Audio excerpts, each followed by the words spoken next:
How's it going, everyone? My name is Dr. Patrick, and I'm going to share 5 tips on how to eat carbs with type 2 diabetes, 5 tips to help out with that. So before we get started, about me. I'm a diabetes coach, the founder of the Diabetes Management Group. I'm a doctor of physical therapy, and I had prediabetes back in 2021 and was able to put it in remission in 2022. I faced the effects of feeling like I needed to pee all the time, waking up in the middle of the night, and I think my record was needing to pee 9 times that night, which was horrendous. My sleep was awful. I felt fatigued all the time, and anytime I went to eat food with my friends or with myself, I'd instantly have the hunger pains where it felt like someone stabbed a knife into my stomach and twisted it around, like just a hour or 2 hours afterwards. So I was just ridiculously hungry all the time, super tired, thirsty, needing to pee all the time, and it was just awful. And I decided enough was enough. I went to my doctor, found out that I had prediabetes from blood work, and after making a lot of lifestyle changes, I was able to put my prediabetes into remission. And with that diagnosis, the reason why I was inspired to work with people with type 2 diabetes and prediabetes was actually because my grandpa, he passed away from type 2 diabetes, and I didn't make the connection until I was going through my own journey of the struggles that he faced, and I realized that's not something that some other people should face. So this picture was back when my grandpa was celebrating his birthday with his kids, his grandkids. As you could see me, I'm in the blue circle over there. My grandpa, he's in the white circle over there.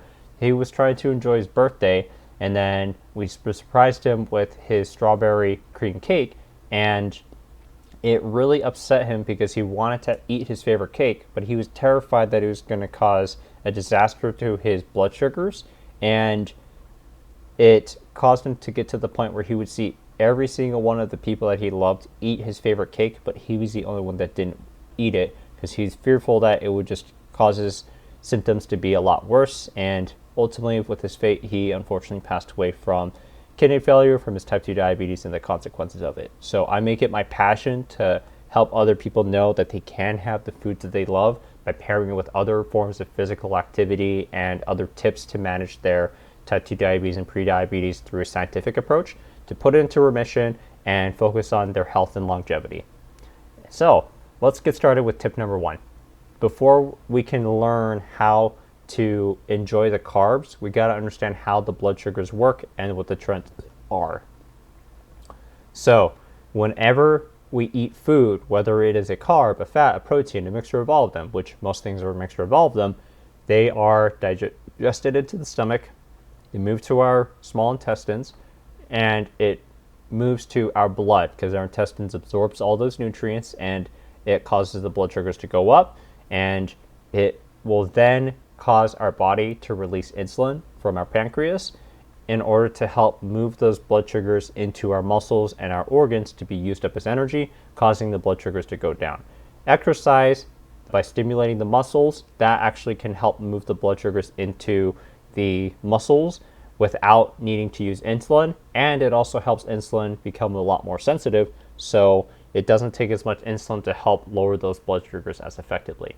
Now, the ideal goal after meals is to have the blood sugars within ranges of 70 to 180 milligrams per deciliter for the US standards. And then for people in the UK or Canada or other regions in the world, 3.9 to 10 millimoles per liter 2 hours after a meal is a goal that we should try to strive for. And trying to keep our blood sugars more within those ranges, it helps a lot for longevity purposes, for moving the A1C needle down, to then eventually get to the goal of having it below 5.7 points in order to be in the range of having our type 2 diabetes and prediabetes be put into remission. Now, some of you may be asking, how are fats and proteins going to cause blood sugars to go up? And some people may be on the keto diet. They haven't really seen their blood sugars go up significantly. But in reality is fats and proteins, they actually eventually get digested and converted into sugars through a process called gluconeogenesis. And that process may not happen until 4 to 6 hours after eating their meals with it. So sure, it might look good 2 hours after the meal, but what about 4, 5, or 6 hours afterwards? Like sometimes the blood sugar is going to be significantly high, and it's going to be harder to detect that because they're not measuring it between those periods of time. So my thought process is, don't think that low carb or keto diets or avoiding all carbs is going to be the solution. because in reality, they all eventually get converted into the carbs. And for people with type 2 diabetes and prediabetes, the root cause is more due to insulin resistance. So that means the body has a harder time in allowing that insulin to bind onto the muscles and the organs of our body to help move the sugars into the muscles and the organs to be used up as energy. An analogy that I like to use is, imagine someone has a key lock pad on their door and they have to insert that code and it stays unlocked for a certain period of time before it locks it up again. So let's say someone is having a party and they're invited a lot of the people to come over. Someone inserts in that code, it only unlocks and lets one person in at a time. That can represent insulin resistance. So because the insulin is having a harder time to move the sugars into the body, it takes a lot more insulin to actually move the sugars into the body and lower it down. Thus, it's keeping it a lot higher for longer periods of time. Whereas instead, if someone improves their insulin sensitivity by participating in regular physical activity, increasing the amount of fiber and protein, which we'll get into later in this talk, that will help allow that key lock to stay open for longer periods of time so that more people can actually enter the party without being upset that the door lock closes again and they have to wait for a period of time. Instead, maybe 5, 6, or 10 people can go in at the same time, which can represent more glucose molecules or the sugars inside of the blood to move into the body and be used up as energy, improving one's ability to enjoy the foods that they want, such as the cakes or the breads or any of those carbs, as long as they're smart of the other things that they do with it too, by improving their insulin sensitivity.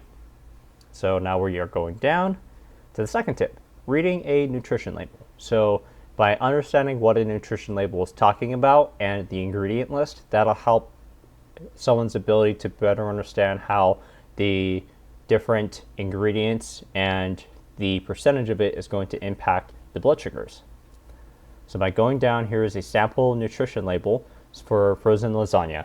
And then I just put on the side over here how each gram of a nutrient converts into calories. So 1 gram of carb equals 4 calories, 1 gram of fat equals 9 calories, 1 gram of protein equals 4 calories, 1 gram of alcohol is 7 calories. Now, fats and proteins, those are generally highly satiating, making you feel fuller for longer periods of time. But protein, the reason why it's more 4 calories rather than 9 calories is because it takes the longest out of all of the nutrients to help digest, and making someone feel fuller for a lot longer because it takes the longest to digest. Taking a look at the label for the frozen lasagna, so there is 4 servings per container. If someone has that frozen pack of lasagna, they would either need to cut it up into 4 pieces, measuring it out on a food scale for the 227 grams, or the serving size is 1 cup. Honestly, I like the grams a lot more because that's a more accurate measurement of it rather than the cups, because it might not be a full even fit for it. And giving a better idea of how that quarter size of that lasagna is going to impact them. So taking a look at this, it's about 9 grams of fat, 4.5 grams of saturated fat, which saturated fat has been shown in the research to increase insulin resistance by building up more plaque inside of the arteries or building up the fat cells in different parts of the body, thus increasing someone's insulin resistance and perpetuating the type 2 diabetes and prediabetes diagnosis because there's more insulin resistance. So limiting the amount of saturated fat would be a good idea. Having some is okay, but just not a lot, because that's going to help significantly in allowing the body's ability to produce certain hormones so that someone can feel more energized. Again, it's more about the balance and trying to be aware of the stuff where it's easy to overconsume, then it's a good thing to be aware of. Then the next thing I'd like to take a look at is the sodium. Is the sodium pretty high? On this label, it says it's 37% of a nutritional daily value intake for someone who eats a 2,000 calorie diet. So that's a pretty high amount. And with sodium, it causes the body to be more dehydrated if there's not enough water to sustain themselves, leading to higher amounts of blood sugars, because dehydration, that increases the concentration of the sugars and making it a lot harder for the sugars to actually go up or down and influence those trends. So whenever someone's wanting to have this lasagna, drinking plenty of water with it's going to be a smart idea so that it can help with the blood sugars to be more within ranges and helping it move up or down accordingly for what they want it to do. And then for the carbohydrates that we can take a look at over here, there is 34 grams of carbohydrates. This is the most out of it for this meal. Only 4 grams is from the fibers. For some people, if they like to trap the carbs, a good thing that some people can do is 34 grams of carbs, subtract the fiber, because fiber is not digested in the body really, and that allows them to have 30 grams of the net carbs. So that's how much load that's going in with the quarter of the frozen lasagna that's there. And that gives an idea of how much carbs are coming in. And then the next thing I like to look at is the protein. So there's 15 grams of protein. So there's some fat, there's some protein, a little bit of fiber, but the carbs is definitely a good amount and the sodium is a good amount. So because of that, I estimate that the lasagna, if someone just has this, the true serving size, it's going to rise it up somewhat quickly, not extremely quickly, but somewhat quickly. And then it might take a bit of time for it to come back down 4 to 5 hours afterwards, just because it has a higher amount of the fats that's in there. So something to take into consideration when they have this lasagna. And of course, if it's really easy for some people just to eat the entire thing of the lasagna and only track the one serving size on here, when in reality, since there's 4 servings per container, they would actually need to multiply everything by 4. Or if they want to eat half the frozen lasagna, then multiplying everything by 2 would be the way to go. So if it is multiplying everything by 2, then it would be 18 grams of fat, 9 grams of saturated fat. So these values would be doubled. And then same thing with the sodium. Instead of having 150 milligrams, that would be 1700 milligrams. And then the daily intake would be probably 74% of the daily intake, which is pretty high just for one meal setting, just for half a thing for the frozen lasagna, and then et cetera for doubling the amounts for everything else. So just some things to be considerate about too. And then this is a nutrition label of a different food. I'm not exactly sure which one it is, but they did highlight the ingredients label that's over here. Basically, for ingredients label, they always label it from the most to the least for percentage wise. So for this one, it has corn syrup, high fructose corn syrup, water, sugar, bleached and unbleached flour, which it uses the wheat flour, and then the coconuts, eggs, soybeans, etc. for the items that are on there. Corn syrup is the highest, high fructose corn syrup is the second highest, unbleached flour is the third highest. So all 3 of these are pretty high in the glycemic index. So it's basically how fast the blood sugars can move. If it's higher up on the glycemic index, it's going to shoot up higher, but also it can shoot down pretty low if it's only high in the glycemic index by itself. And then medium is, it can cause that medium spike, and then low is it's not going to spike up extremely dramatically. Now, glycemic index is good to know for how quickly it can go, but the major thing is how many carbs is going to be in there, because the load is going to dictate how high up your blood sugars can go, how quickly it goes up, and also how quickly it can come back down based off the activities that someone can do.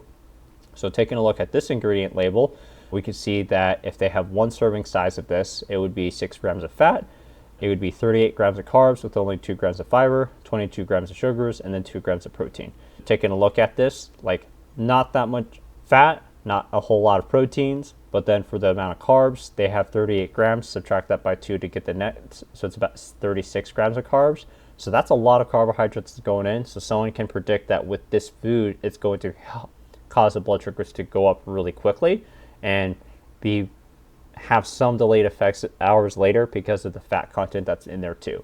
So this would be a great low blood sugar snack. So if someone is below the 70 milligrams per deciliter or the 3.9 millimoles per liter, if they're running pretty low, this would be a pretty good snack to bring it up a lot higher. But if someone's running pretty high, then something to consider is doing some more resistance training, which we'll get to later on, to how it impacts it, to allow the blood sugars to be more insulin, to allow the muscles to become more insulin sensitive, to then utilize these blood sugars more effectively. So these are some things and tools to get a better idea of how to read that nutrition label, how to read the ingredients list, and then for glycemic index, people can Google what the glycemic index is for the individual ingredients that are on there, and then glycemic load, that's counting how many carbs are on there, because if the carbs is the biggest amount that's in there, then that generally means that it's going to cause the blood sugars to rise up a lot more quickly compared to the others. All right, now we're going to look up how to read the nutrition labels online. So any chain that is out there, they're going to have a free nutrition label that you can look up online, either as a PDF or on different pages to see. And let's take a look at some common places that people can find the nutrition labels. Any chain or established food industry is going to have the nutrition facts that are online. So even gas station food, that'll have that information that's online for people to better understand how to read the nutrition label if a nutrition label is not available for the foods they want to eat. So I just typed in Flying J nutrition information. So if anyone goes to the Flying J gas stations and buys the food over there, you can go onto the PDF over here and it'll list down all the different foods that they are selling that doesn't have a nutrition label that's in the front, because they are a chain and they have to have their nutrition information available to the public in some way, shape, or form. So Olive Garden has it, McDonald's has it, any sort of fast food chain or any food chain that's out there will have their nutrition facts that are online that people can access easily. So let's say, for example, someone has a chicken bacon ranch pizza. For the slice, it'll show how many grams that's there for the entire food, for how much it weighs, how many calories it is, and then this is the good stuff. So how many grams of fat do they have, and then how many grams of saturated fat, and then what's the amount of sodium. So higher amounts of sodium, that generally leads the blood sugars will spike up a lot higher because people are dehydrated. The amount of carbs that are in there, some fiber, and then the amount of protein. So just taking a split on over here, they have a good amount of carbs, they have a good amount of sodium, they have a pretty high amount of fat, protein's pretty okay, and I'm suspecting that this pizza is going to spike up the blood sugars pretty quickly just because they have so much carbs and so much sodium that's on there. So things that's good to think about it is whenever someone has this food, pairing it with water and maybe having a snack that is more leaner in the protein and more leaner in the fiber. That'll help a lot in allowing the person to be able to enjoy the food while also making sure their blood sugar doesn't spike up way too high. And then whenever I'm saying like a lean protein, basically a higher amount of protein compared to the amount of carbs and the amount of fats that's in the nutrition label. Like protein should be the big majority, and then the other ones shouldn't be as high, and that will allow the blood sugars to be more stabilized with it. Okay, so let's say if I wanted to look up a different one, Olive Garden, nutrition facts. I can just go on over there. So they have this one, like nutritional menu. Click on the nutritional menu, and it's all right over here for whatever people want, for the soup, salads, and breadsticks, to just get a better idea of how many calories they're going in, and the amount of fat, sodium, carbs, fibers, and the proteins that goes along with it. So that just gives people more information to have a better idea of how to manage their nutritional information as they are working through with dining out or eating out at different places. If you're enjoying all the information that you're learning so far and you want more diabetes videos, please hit that subscribe bell, hit that notification bell to stay updated when new videos come out so that you can support the channel and improve your ability to understand how to put type 2 diabetes and prediabetes into remission. And again, it's going to take some small lifestyle approaches day by day, and eventually it'll get put into remission, and it's able to stay in remission because of the habits that people are practicing consistently. Now, the next tip is to track. So tracking matters significantly. Weighing food is a huge component in actually understanding how many nutrients are going in. So there's a scale that put on over there.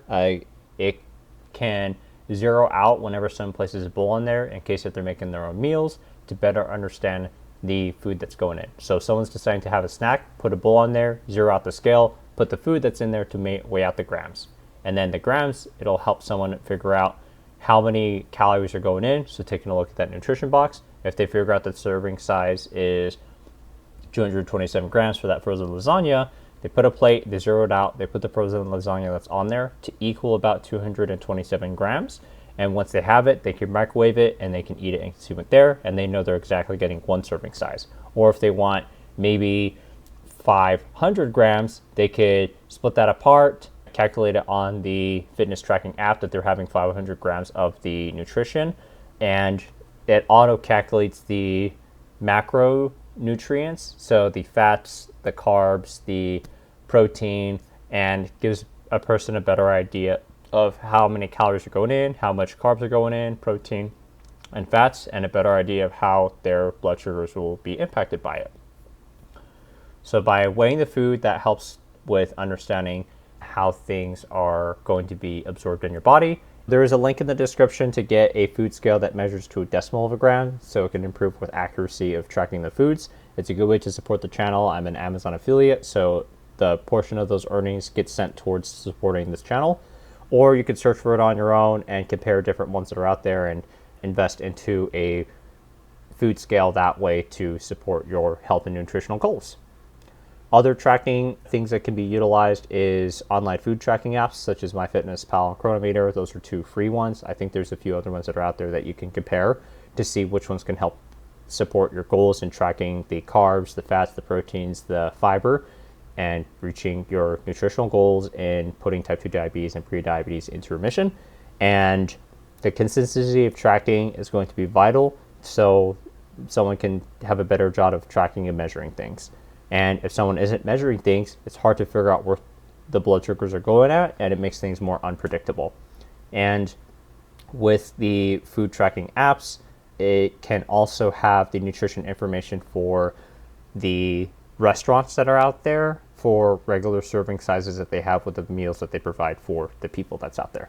So if someone does not want to use the website to look at the nutrition facts and doing the hard fashioned way of looking that up, they could also use these apps, and it's a good way to help put the information into there and saving the information. So if someone decides to go to the same restaurant, they have that recorded information and they could utilize it again so they can have a better idea of tracking the amount of calories and macronutrients that's going in.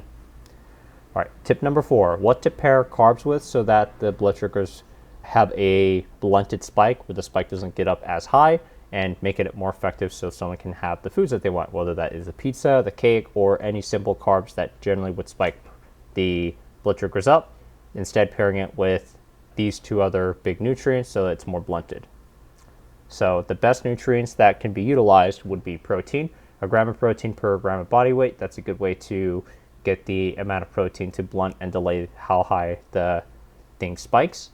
And then 2 grams of protein, this is a typo right over here, divide it for each kilogram of body weight. That's a good way to track it for people using the kilogram system. And then fiber, 50 grams of fiber a day, pairing it with water will help reduce the farts because fibers help to slow down the digestion process just like with the protein. And the fiber ferments in our gut, leading it to produce some gases, but giving it some water and pairing it with it, that'll help reduce the amount of gasiness that is produced. And if someone does have kidney disease, instead of using this value, instead it's good to follow the 0.8 grams per kilogram of body weight as a way to help manage and reach their goals with it. All right, and then the last tip, timing and type of exercises and how they can help someone's goal in managing their blood sugars with eating the carbs that they want. Low impact activities, aerobic activities such as walking, it helps to lower blood sugars in the short term and in the long term. I would highly recommend doing it after meals. That's an easy way to start lowering the blood sugars immediately. Start off with 5 minutes and build up from there. So if someone walks for 5 minutes but the blood sugars are still pretty high and it's like 220s, then still keep walking, use that physical activity to use those muscles to lower those blood sugars. How long is it going to take? As long as it takes. Keep walking until it gets back in the ranges, and it'll be pretty helpful in that way. Resistance training, that helps to lower the blood sugars really quickly in the long term because the muscles are activated to use up those blood sugars. In the short term, it will increase it due to the adrenaline that's released into the body, and it tells the livers to release more of the sugars in order to allow the muscles and the brain to have more fuel to power the exercise that is going forward. So my recommendation for people is to do resistance training before meals, about 30 minutes or more, so that it allows time for the muscles to clear out the adrenaline in the body and allow those muscles to be more activated to utilize those blood sugars that's coming in. And then people can start off with body weight resisted exercises such as sit to stands from the chair and doing it with weights. So holding onto a 10-pound bag or a grocery bag, filling it with different objects, doing about 2 to 3 sets of 10 to 15. It's a good starting point. The more that someone does, the more the muscles will be active to utilize those blood sugars. And the major emphasis for doing those exercises, and I'll demonstrate the sit to stand, is making sure that someone stands up slow and in control, and then they sit down slow and in control. By doing slow and in control, that's going to allow the body to utilize the blood sugars more effectively because it's allowing more time for the muscles to work and stabilize your joints to produce that movement instead of using momentum to one's advantage. Momentum, that's just using physics to your advantage, but it's not using your muscles to your advantage. You want to use those muscles, go slow and in control, and that'll help to make the muscles a lot more stronger. A side effect of a resistance training is going to be muscle soreness. That just means that the muscles are becoming stronger and bigger, and it's the process of allowing it to recover for it to become bigger. And by doing such, it can lead to people being sore for a couple days. If it lasts for more than a couple days, probably went too hard. So instead of doing 3 sets of 10, maybe try 2 sets of 10 or 3 sets of 6 or 7.